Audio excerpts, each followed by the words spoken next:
Hello, hello, everybody. Hi, Jessica's off camera. Hi. Alex and Jeff are with us. Welcome to the November 12th virtual all hands, the what just happened, what's the, how did we fare during the election, what's next for TFC, and all that good stuff. The chat. Okay, and get started. So the agenda today is Jessica's going to go a bit over the election and how things played out, especially from the perspective of state legislatures, excuse me. Then Alex and Jeff are going to go through some state highlights, namely Florida and Texas. Then I'm going to go through a couple of our federal and statewide campaigns, and then we'll chat a bit about what's next for 2019, what's next for Tech for Campaigns, and what's going on right at this moment. So with that, I will hand it over to Jessica to talk about the election. Hi, everyone. This will probably be our last all hands for 2018. So I also want to encourage you to ask questions. It doesn't have to be just about Tech for Campaigns. We'll attempt to answer them. I just wanted to start actually by saying something quickly about the California fires. We really hope if you or your loved ones are affected by them that everything is as good as it can be, and we're thinking of everyone that is affected. We're not in the eye of any of the fires, but a lot of the people at Tech for Campaigns are close to folks there being in California, so we're definitely thinking about that. The second big thing is we just wanted to thank everyone that's part of the community in any capacity, whether that's on the volunteer side, on the donor side, campaigns, caucuses, advisors. It's been an amazing 2018 cycle, and we're super excited to not only talk about it, but to grow in the future. So just a huge thank you for the people that put all their time and effort and faith in us. As Greg said, I'm going to focus mostly on state legislative pickups and races, but 2018, as you probably already know, was a great year overall. It was one of the highest turnouts in a midterm election in 50 years, which is just a very big deal. As we've talked about in almost every all hands, the reason we care so much about flipping state legislatures is several-fold. One is right now they control redistricting, and so that happens in 2020, which means after, well, not at this point, we only have one more cycle to flip control of state leg bodies, as we call them, in order to change the potential outcome of redistricting in 2020, which determines how federal House lines are drawn for the next 10 years. The other huge reason, is that basically every major issue you care about is decided upon largely at the state level: gun control, healthcare, immigration, education, water. A lot of that stuff is happening at the state level, women's rights to choose, et cetera. So it's just more and more important every day. And the third reason, I know people don't like the term farm team, but there is definitely a farm team phenomenon at the state House and the state Senate, definitely feed into both the governorships and the governor's races and the state the federal House and Senate. So it's just hugely important. I think you've all heard of Barack Obama. He was a state senator. And I think 44 of the 100 senators pre this election cycle had been in their either a state representative or state senator. So it really is a place where people sort of grow up on and go into the federal system, so to speak. So it's hugely, hugely important. Let's look quickly at the overall impact on 2018.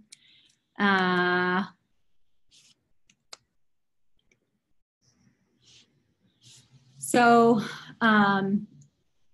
first of all, from 2008 to basically 2016 or 2017, we lost over 900 seats at the state ledge level. So in 2018, we clawed that back and we flipped 372 seats. We as the collective, we, not Tech for Campaigns. So that's awesome, but there's still a ton of work to do. 8 new Democratic majorities, 7 new trifectas where Democrats control all 3, the state house, state senate, and governorship. 372 seats is a big dent, but obviously not everything. And I think one of the things that has sort of been missed overall is that places where maybe there was what we like to call celebrity candidate, whether it was Georgia or Texas, well, those candidates may or may not have won. It really drove turnout down ballot, which, to be totally honest, we weren't sure if it would do or not. We weren't sure people were going to keep voting down ballot, and it looks like they really did. So that's been a huge part of some of the pickups, we believe. Here you can see a more visual version of how things changed this cycle. The supermajority in New Mexico is still unknown because there's recounts going on there. I would just note that there's recounts going on that everyone knows about in Georgia and Florida. Arizona is still counting for the first time over, that never stopped counting. So we have several races there that are too close to call. I think they just called the Senate race. Mm-hmm. But we have several races going to recount in other places as well, including Georgia and Florida. So, stuff is still being decided. I think one of the interesting things to note is, in a lot of ways, if you look at the first map prior to Election Day and the final map, a lot of the light blues got more blue. Some of the light pinks got dark red. And so that's just, I think, part of what's going on in the country right now. But a bigger thing is that in the change map, which is in the middle of the screen, you'll notice that the only pickup in pink or red is in Alaska. So basically, all of the pickups aside from Alaska of control were on the Democratic side. So that's pretty huge. And I think that's one of the big undiscovered or untold stories of this cycle, is that not only were there a lot of pickups on the state ledge side, but really it was really only Democratic pickups in a net sense. So that's really a big part of the story. So Tech for Campaigns, where are we now? You can see 2017 versus today. Our skilled volunteer base has more than tripled.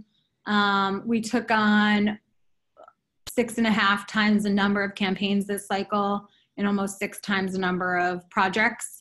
So it's been quite the year for us scaling, and it's been pretty awesome. As part of that, we take on a lot of campaigns that are not necessarily shoo-ins, we like to say, light pink, even red. So we're still waiting for results in probably 5 to 7 campaigns, but we think actually it'll net about 50-50 wins to losses, which we're really happy with. We don't only want to take on races that are guaranteed to win. Those are the folks that are getting help already. And the other big part of it, and Jeff and Alex and Greg will talk about this more, is that we don't think that anything is just about one cycle, even though we're really happy that things are up and to the right for 2018. A lot of this is about how things are changing over time in vote share and the dent that we can make. And I know Jeff's going to talk about this also with Texas. And so even though we might have won a difficult, race in Colorado, we closed the gap by 10 points. That's a big deal. So we're looking at obviously win and loss, but we're also looking at how the gaps are closing and how things are changing.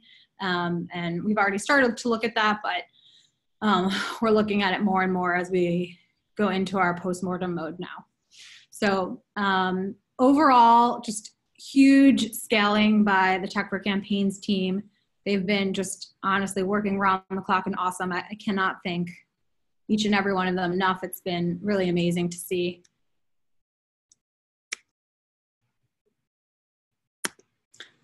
And I'm going to turn it over to Jeff and Alex to talk about some of the state specifics. Okay, hey, I'm Jeff Carroll. I'm the state lead for Texas and here to talk about what happened last Tuesday there. Just to go on what Jessica just said, let's back up a little bit first. Why did TFC pick Texas? In Texas, the GOP has a trifecta, means they have a Republican governor, they have control over the state House and the Senate. But this year it wasn't TFC's goal to break up that trifecta, it was to make inroads so that the trifecta could potentially be broken in 2020.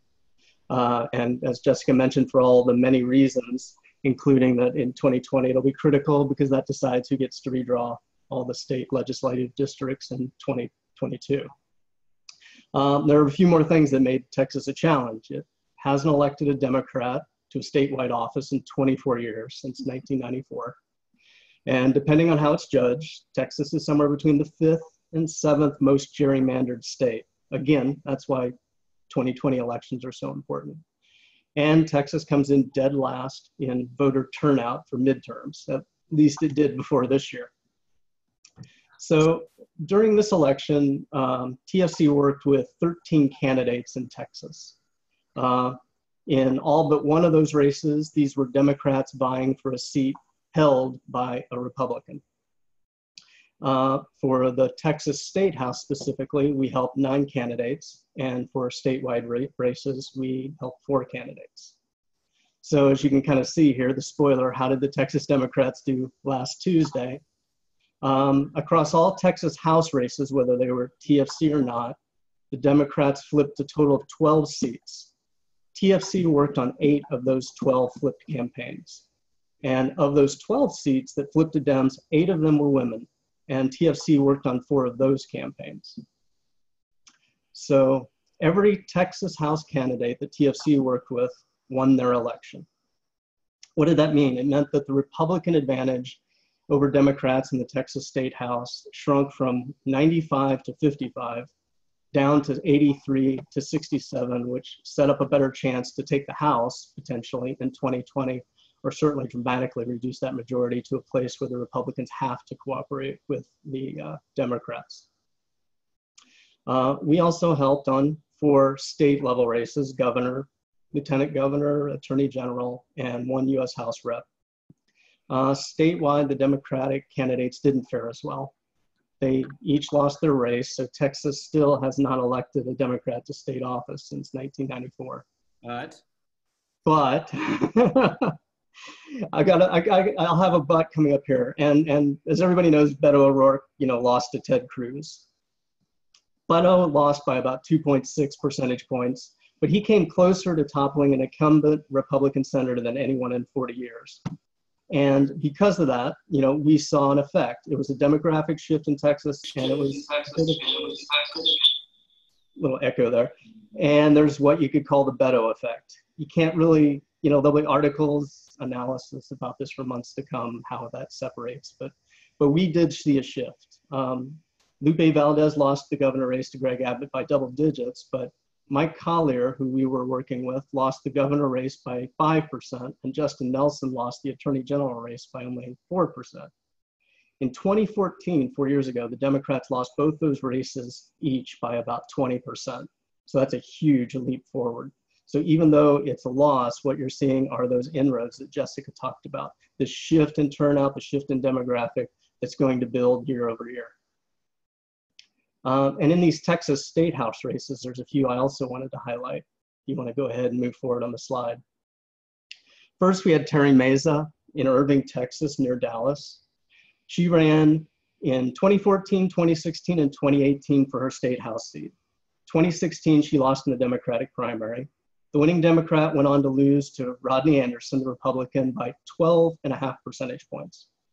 In 2016, she won the primary, but then lost to Rodney Anderson, that same guy, by only 64 votes. This year, Terry won by 9.5 percentage votes over Rodney Anderson, and she was one of the first races called by the Texas Tribune. So you're looking again at about a 20% shift in just 4 years, percentage points. And then there was James Tallarico and John Busey, also in Williamson County near Austin. TFC actually worked with both of them from the end of August on texting and ad projects. And we worked with them all the way through November 6th. And Williamson County ended up setting records for early voting turnout, and both won. James Tallarico was one of the last people called of the night, but he still won by 3.5%. But it was the last TFC race called that actually was the most dramatic. And that was Gina Kalani near Houston. That's the next slide.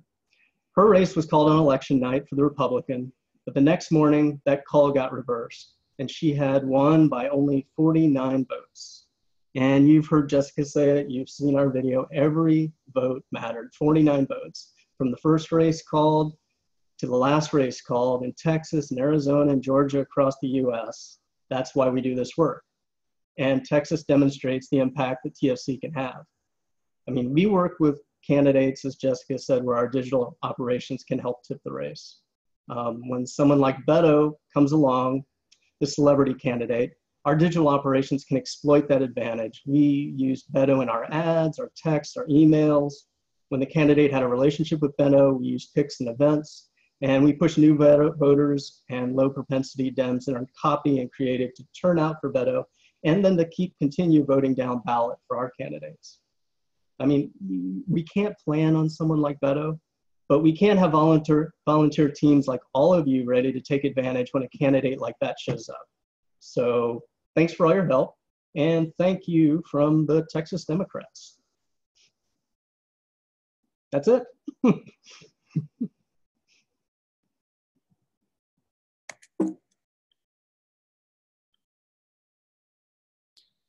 All right, so I'll talk very briefly about Florida. I think we were all more than excited about the situation in Texas. The reason we wanted to touch on Florida is because I think we were all a little bit bummed on election night in terms of what happened with the Senate race and governor race in Florida. I know there were a lot of high hopes on Andrew Gillum and maybe less so on Nelson, but you know, polls showed both of them up, and so folks were potentially a little bit disappointed. We wanted to give you a little bit more context, especially at the state level. So Jessica mentioned the 900 seats lost under the Obama presidency. We gained back about 400 of them, not TFC, but the Democrats this recent cycle. And we really wanted to highlight Florida for a couple of reasons. So Florida has been a Republican trifecta effectively for the past 20 years, with 1 year of an exception when Charlie Crist was an independent very, very briefly in 2010. But, you know, a lot of folks think of Florida as a swing state, which it certainly is, but in a lot of respects, especially the state legislature, it's very Republican. So the reason we wanted to highlight Florida at the state legislature was because we had a number of really unexpected victories of candidates that we worked with. So 7 wins, 7 losses. This is across House and Senate, State House and State Senate.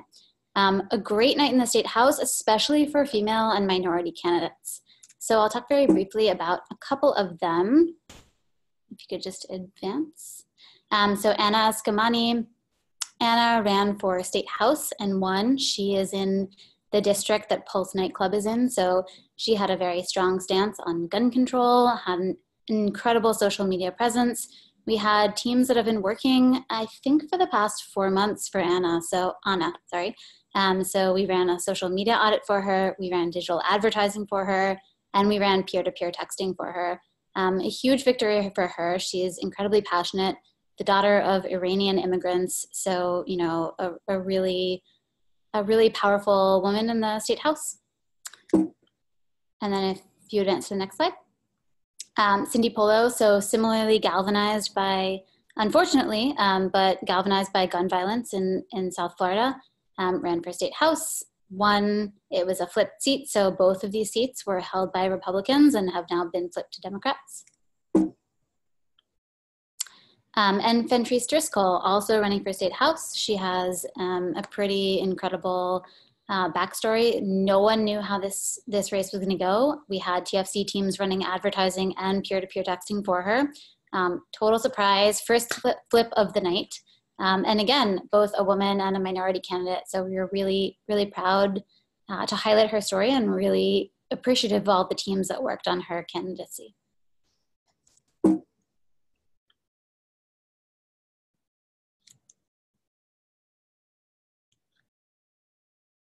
You did. I'm going to talk about a couple of our federal and statewide candidates, campaigns that we worked on. As we've mentioned earlier in this and in previous all hands, our real focus is on state legislature, but we do try to work with federal and statewide candidates when it makes sense, when we can learn, when we can help. And so there's two stories I'm going to talk about today.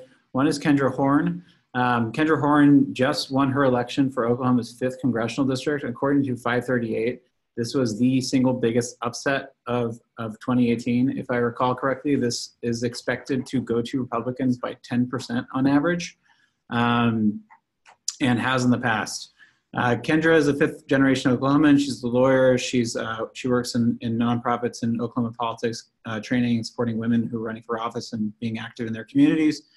And she was a long shot from many different accounts, but she was sort of running against a incumbent Republican who, hadn't really done too much once he'd gotten into office, was not campaigning that hard, kind of took the seat for granted.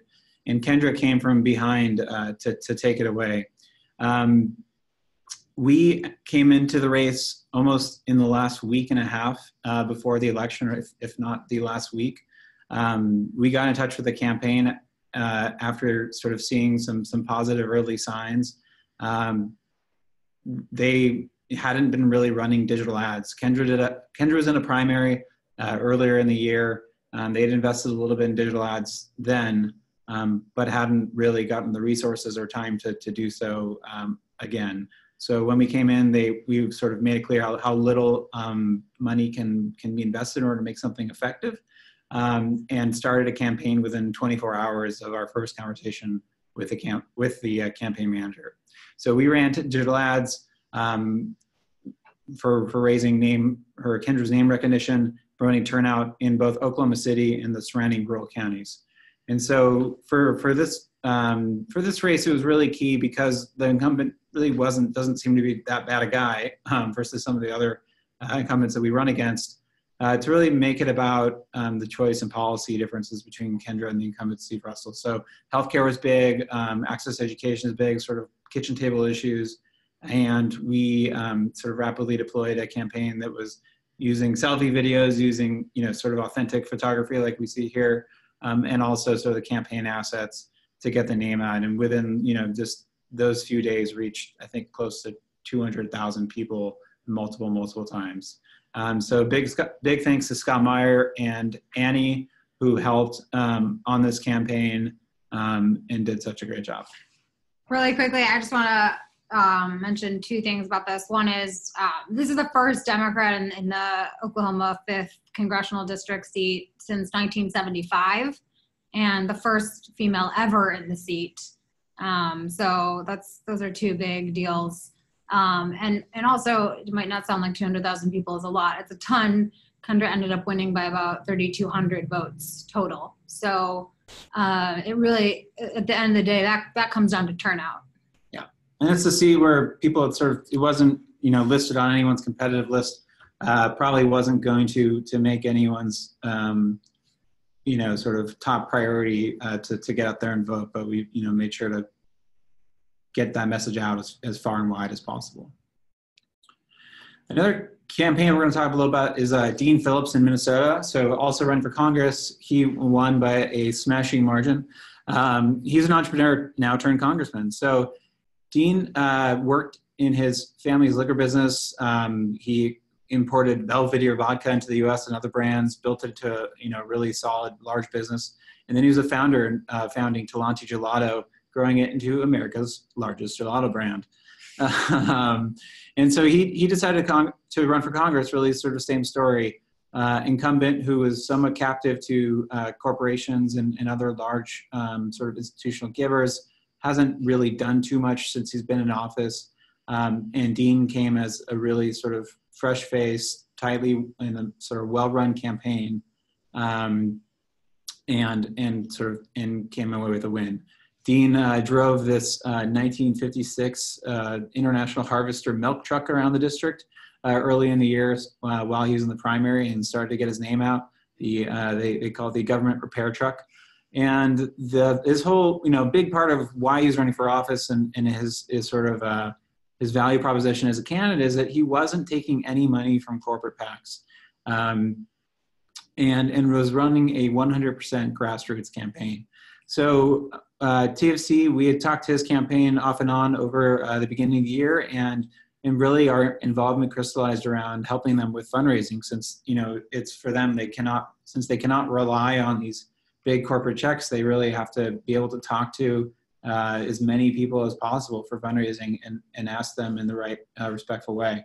So we ran both fundraising data enrichment and fundraising texting programs. The fundraising enrichment is since Dean had been working on building his sort of universe of fundraising contacts that was in the thousands, and we helped the campaign at sort of, now that those contacts have been established, sort and rank those fundraising prospects by likelihood to give to Dean, so that the campaign could prioritize Dean's time in the few weeks that were then remaining in the election, so that when he was making calls, or they were sending emails or texts, they were going to the people with the highest likelihood of giving the largest amount to Dean. The second program was fundraising texting, which was using peer-to-peer texting to engage with Dean's donor base, which was an interesting project where really evolved from making direct fundraising asks like, hey, did you see Dean's commercial? Can you chip in $20? To actually a way of engaging with his donor base. And so we actually found more success and more sort of qualitative success using texting as a channel of saying thank you. So, after the big third quarter donation push that Dean did, where they got hit up, 10 different ways with monetary asks, we used texting to send a thank you to hundreds and thousands of Dean's donors, and just take a pause and say thanks.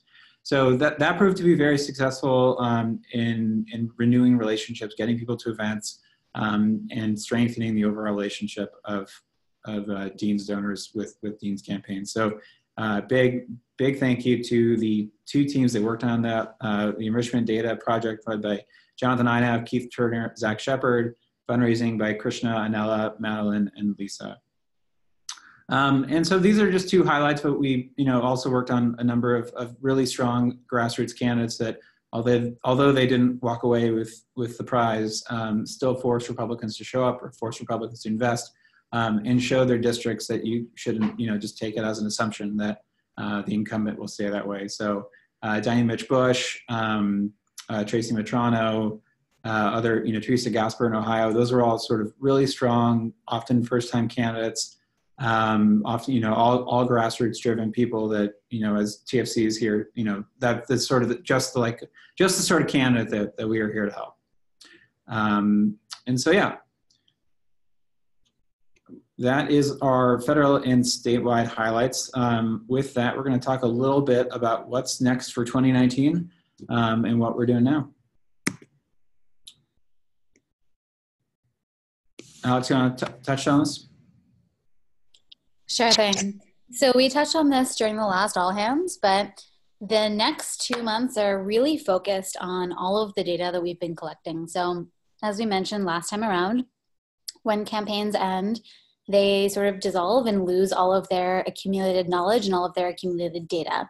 The reason that TFC is in a really privileged position is because we have no plans on going anywhere. In fact, our only plans are to scale up for 2019 and 2020 for the next cycle, especially because 2020 is such a critical year. And so for the next 2+ months, we are entirely focused on all the data that we have collected this cycle. So we're doing deep dives on all of the main projects that we did. So ads, texting, email, and then sort of in a secondary fashion, website, social media audits, and fundraising lists. We're staffing up teams now, so we're finalizing roles. And then we're revamping all of our toolkits so that both internal teams in the future and candidates themselves can self-serve with these kinds of projects and be as successful as they possibly can be in the digital realm. So we're looking for one really, really critical position. If you are this person or you know this person, please have them apply. We're looking for a post-mortem data lead. They will oversee all of the teams that are doing this deep dive on all of the different project verticals. This is a short-term, but either part-time or full-time role. So, we're looking for folks that are really experienced in data analysis as well as running data teams. If you know anyone who fits this role, please reach out to us or have them apply directly. The roles on our career page. Cool. And so for 2019, there are elections. We have gubernatorial elections, meaning for state governors in Kentucky, Louisiana, and Mississippi, state legislative elections in Louisiana, Mississippi, Virginia, and the New Jersey General Assembly. It does not mean we will be active in all of those elections, but we will certainly take a look and consider it. TFC sort of grew up in Virginia with the site with the elections last year, and so I am fairly certain we will be back.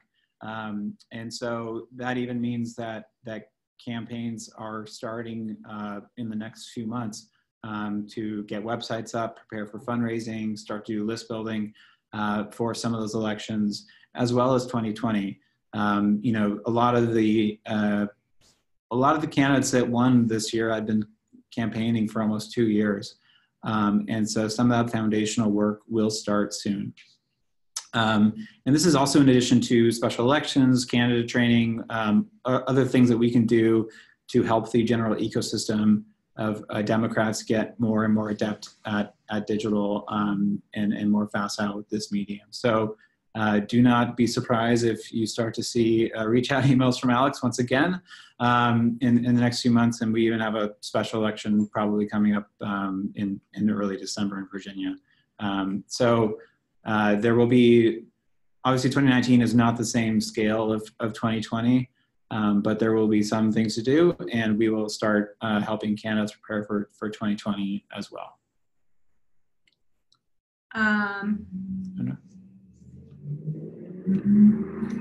So with that, we will hand it over to Q&A. Feel free to use the Q&A function on Zoom, use the chat, or you can raise your hand. Okay, let's go in order. Ooh, okay. First of all, I just want to acknowledge Carl Klarner and his comment. If you guys don't know Carl, you should Google him, but he's a great political science and data guru specializing on the state leg side. But he actually said, if you don't lose some of your targets, you're not being aggressive enough, which is 100,000,000% true. Okay. So for other questions, any early indication of effectiveness of the voter register tool in Texas?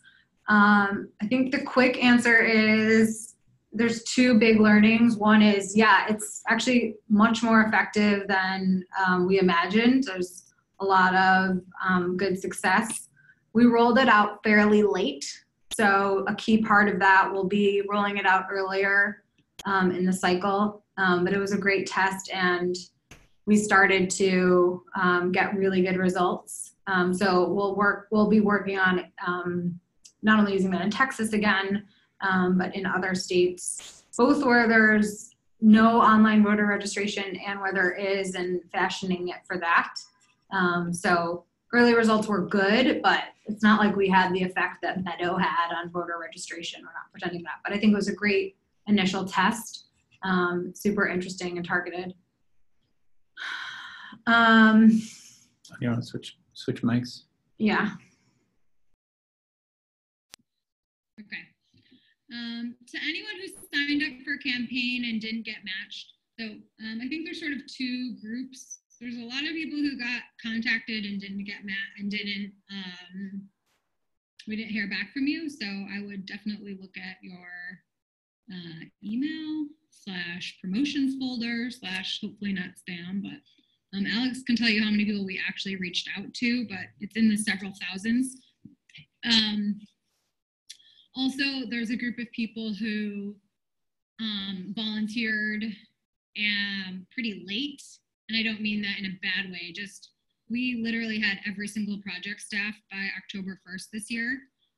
That's the nature of campaign work. We don't kick off a new project like 2 weeks before, except Kendra Horn, which was kicked off 3 weeks before. But generally speaking, with, barring some exceptions. So we've had people write and say like, I volunteered and we're so appreciative and you're still in the community, but we largely had everything staffed by then. We will try to get you staffed on other stuff. Signaling interest in a particular state for future projects. I think the easiest Jessica, way can I just hop in on that? Tell Alex. If you're on Slack, you should tell her there. We do look at your home state, but if you have a particular state, definitely email Alex at alex@. That's the best way right now. But if there's like a home state affinity, if you live in a state or your home state, meaning you're from there, we have that information, but feel free to email if you do have that and want to signal that. Of course, all that said, skill set comes first. So if your skill set is a match, we look for that first. And then if there's enough people, we'll then filter down again by, geography or other affinities.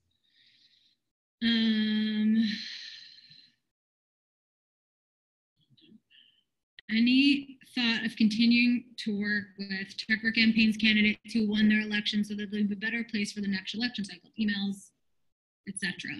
Okay. We're going to do an audio.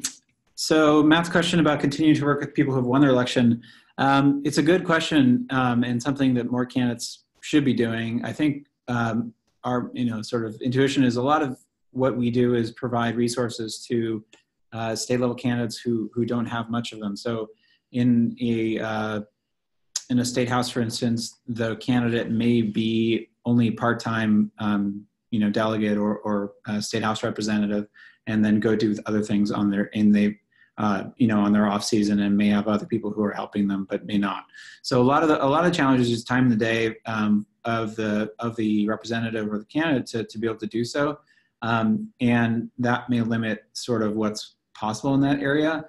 However, I think it's definitely something worth thinking about a lot, because part of what we do is to bring, structure and scale to places that can't always support it. So I think it's definitely going to be something that we're going to be looking at in the postmortem process to see if there's something we can do in that area. Yeah. Is there any effort on delegates? Gina, you'll have to clarify what you mean by that. Will we be sharing the full postmortem with the volunteers? That's a good question. Carrie Bishke, full of good questions tonight. I don't know the answer to that. I think a large part of it, there's definitely some, where we can, yes. There's definitely data that we're getting from partners and campaigns where we need to be thoughtful, but where we can share insights, as many insights as possible, we will share for sure. Alex question, or Lisa's question for Alex.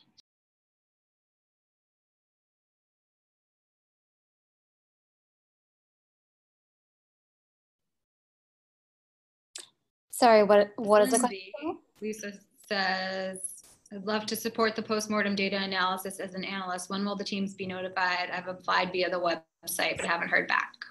Yep, so we're finalizing roles this week. You'll hear either way in the next 2 to 3 days. Alex Lindsay. Well, Greg and I can also answer. Sorry, Alex is just forming those teams now, so no one's been notified yet, I don't believe.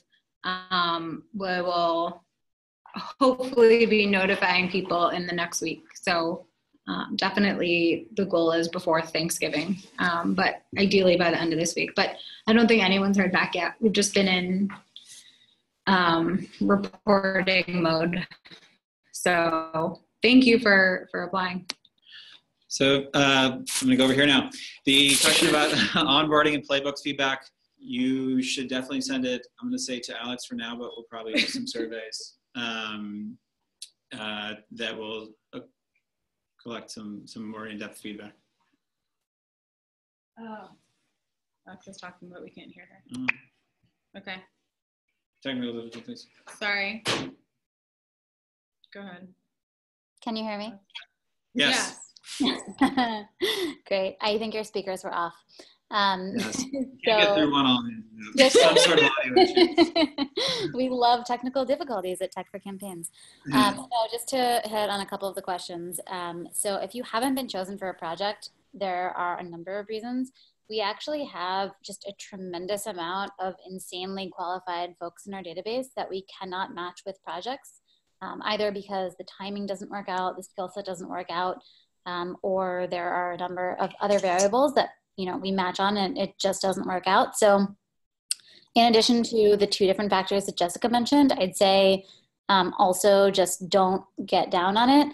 We would love to do 100,000 websites and 100,000 complicated software projects. And the way that we work with candidates and campaigns is just typically not that. So we do a lot of less complicated stuff. And so again, just keep applying for projects if you haven't been chosen yet.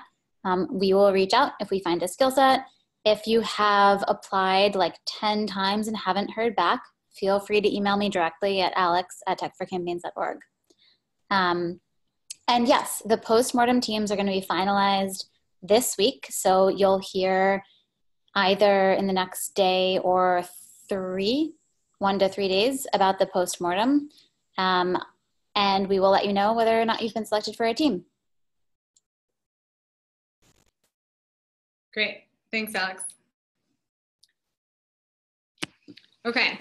We're going to try and get through the bulk of these questions.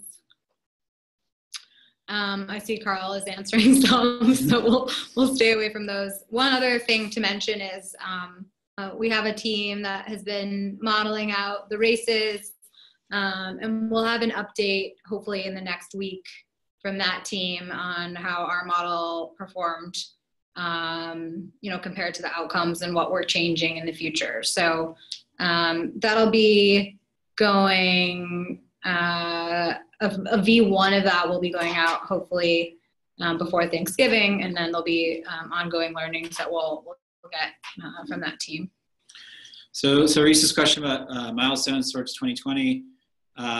Yes, definitely will be. We're going to continue doing these all hands, probably not next month, but early next year as we get into 2019 races and also start to firm up on 2020. All politics is seasonal, so things are naturally weighted towards the election in the last months before any given election. So it'll probably be a little less action-packed than it's been in the past month or two. But we'll definitely be consistently communicating and laying out where things are, and sort of foundational projects like websites, fundraising, research, data analysis will also be going on, and we'll be recruiting for those through our standard process. I see a couple of people have questions about if you have suggestions for playbooks or other things from Tech for Campaigns. If you were on a project, the best people to send those to are your state leads. Not your team lead, but your actual state lead. So if you're in Texas, Jeff, if you're in Florida, Chris, et cetera, and they will get it to the right people and aggregate a lot of that feedback, because we're working with them on that too. So that is the answer to that. Are there adults in charge? We'll let you know when we find something. Yeah, I don't like to think of myself as an adult, but I am pretty old. So. If we continue to not get chosen by you as a project to help, can you advise the best places to post to find digital marketing talent with strong social change passion? Sure. I don't have anything off the top of my head, but I think we tapped our digital marketing talent extremely hard. So you should email Alex if you actually hadn't heard on a project, but first check your folders. And that is only if you volunteered before the beginning of October.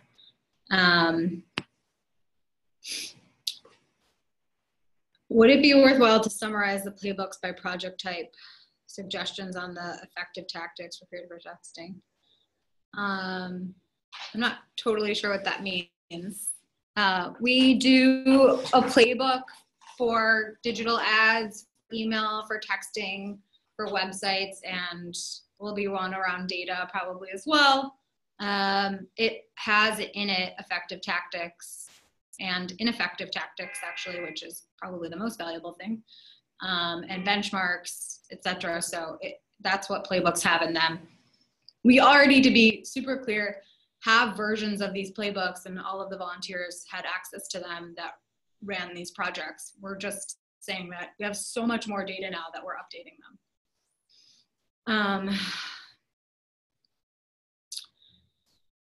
I think that takes care of most of it. If you have a question that didn't get answered, not a comment, but a question that didn't get answered. I see someone posting about donations, so I want to address that pretty directly. We're a nonprofit, so yeah, we ask for donations. That's how we subsist. We raise, for every campaign we've helped, we raise a small little amount, and we're helping, you know, in the last 20 months, we've helped 133 campaigns. There is absolutely no way on earth to run this kind of organization without full-time, super talented help. So we will continue to ask for donations. That is the main way that we subsist right now. And like any other nonprofit or campaign, that is definitely how it works. And It's politics. It's politics, and the impact and ROI that we have is really insane for the amount that we raise. So I just want to be super clear that like, we're extremely grateful for the donors and what that allows. We also think it's some of the most impactful dollars you can spend, not only because you know exactly where the money's going and it's helping so many races at once, but because you're actually investing in a long-term solution. So there's no apology for asking for fundraising dollars. That is the nature of our work. If we were a for-profit business, we would not be able to help the state-led campaigns. They are not economically exciting, which is why they're ignored in the first place. So it's an extremely important for us to be able to raise money.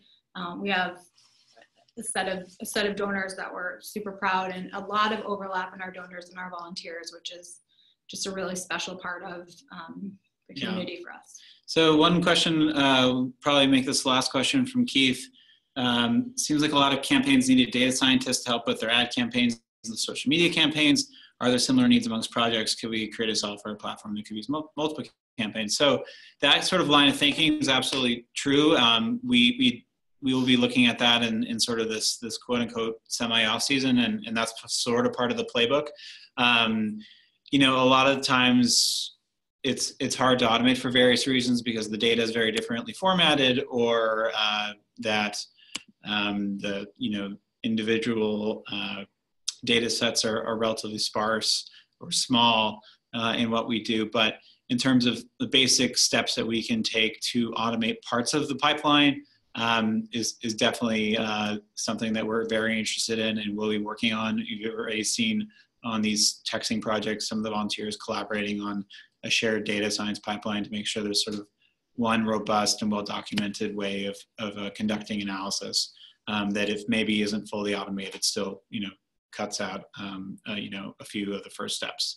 So anything that we can do to make things be more effective and more efficient, we will, and that goes for both written content as well as software.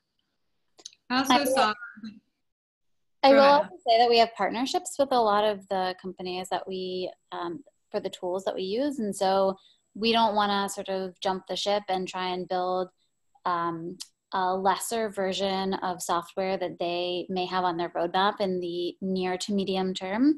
And so that's part of the reason that we don't build out sort of fully featured data analysis platforms for some of the platforms that we work with. We know that those kinds of features are on their roadmap. And so we want to put your skills to use sort of in the highest leverage way possible. And it may not necessarily be on the features that we know would be most immediately useful.